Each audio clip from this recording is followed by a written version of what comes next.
Hello, Richard from budgetguitarist.com. I haven't. Hang on a minute. That's better. I haven't made many videos lately for two reasons. One, I got a lot of family obligations, and two, I've been working on a new album. So some people think it's silly to make albums because the best way to gain traction as an artist is to release singles, nothing but singles, annoy people on social media, constantly nag your own fans to remind them that you still exist. And if they don't know what bar you drank at last night, they're missing out. But I grew up with albums, and I love the album format. I just do. If I like a band or an artist, I don't want to hear like one song. I want to hear one new album. I also have a 50-minute commute to work, and so, I can listen to an entire album on the way into work or on my way home. So, yeah, albums. You might ask, what qualifies me to give advice on making albums? Well, I've released 6 albums. I've had music licensed. I've appeared on radio and TV. But let's be honest, none of that crap matters. You're going to listen to the tips and you're going to decide whether you like them, right?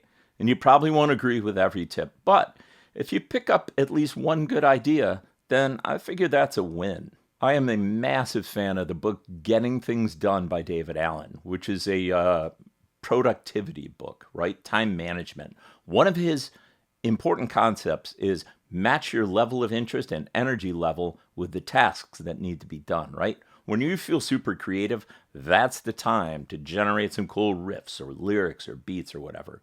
When you're tired and you have a little time, dust the studio, right? That's a good match for your being tired. And you'll see how that works as we get into the list. So let's get started. 1, ABC, always be capturing. I like to use the voice memo app on my iPhone to capture any and all musical ideas. So it might be a melody I sing or something I play on the keyboard or play on guitar, right? I have tons of these little recordings. It's really hard to sit down and write a complete song start to finish. It's way easier to just come up with a cool idea and just capture it really quick. You don't need to be in your studio to do this, and you don't need to have a lot of time. You can hum a melody in your car in 1 minute. 2, go through your musical ideas from time to time and pull out the good ones. So it's not enough to just record 100 little snippets, right?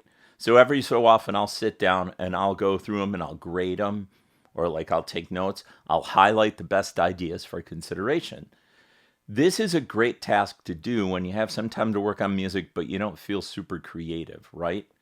That's a case of matching your mood and energy level with the task. And it's fun because you get to be the music critic. Nah, that sucks. Oh, that one's okay, right? I have several songs on my new album that came from these small recordings. 3, dedicate some time to writing, even if it's only 15 minutes, and even if it's not every day, whenever you can, it's good to put the work in.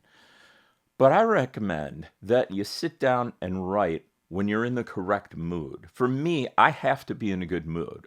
If I'm in a bad mood, it's pointless. Now, you might be different, but you know when you're most successful writing. So try to factor that in. Don't torture yourself. 4, know when to walk away. If you start getting angry or frustrated or really tired, just stop. Leave it for another day. We're not cranking out widgets here, right? We're trying to tap into our creativity. And for most writers, you know when the mood is right to be productive and when it's not. Now, if you do music for a living, this might not be good advice, but for the other 99% of us, I think it's useful. If it's not happening, do something else. Maybe clean up that cable mess you've been avoiding, 5, write more songs than you need. So this is an obvious tip, right? Some of the songs might not make the cut, and it's not fun to get everything done and discover there's 2 of your own songs that you don't even really like. So keep writing till you have 10 good ones, but keep the other ones, because sometimes you can find a way to change them into something good or useful if you look at them in the future from a different angle. 6, take as much time as you need. Most of us do this like as a hobby, right? And our real lives get in the way. If you take your music seriously, and you should, make sure the album is as good as you can make it. I mean, there are major label artists that would kill to have this luxury. You do have this luxury, and you should take advantage of it. So if it takes you 3 years to make an album, it takes you 3 years. That's how long it takes. 7, if you're not sure if a song's working, record the first verse and the first chorus before you decide to toss it. Because sometimes songs can surprise us when we record them. And then sometimes they turn out, better than we think. And it's like, oh. On the other hand, sometimes they flat out don't work. You won't know till you record it. But give it a chance. 8, in most DAWs like Logic Pro, you can take notes on how you recorded each track, right? Take detailed notes, especially on guitar tracks.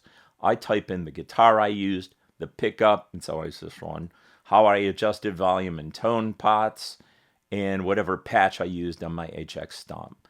This comes in really handy. 9, listen to your rough mixes in the car or on your headphones a lot. Over repeated listens, you're going to eventually hear every flaw. They're all going to be exposed. Sometimes it's an issue with a mix. Sometimes it's a word or a line that eventually gets on your nerves, or a guitar note that like bugs you because it's out of tune or out of time, or a track that's like rushing or dragging in places. Go back and fix them. And that's why that last tip about documenting your settings is important. If you got to punch in a couple of notes on a guitar solo, you're going to be glad you wrote down what patch you used, right? 10. And finally, give a lot of thought to the order of your tracks. So like if you have 7 fast songs and 3 slow songs, don't put the 3 slow songs all in a row.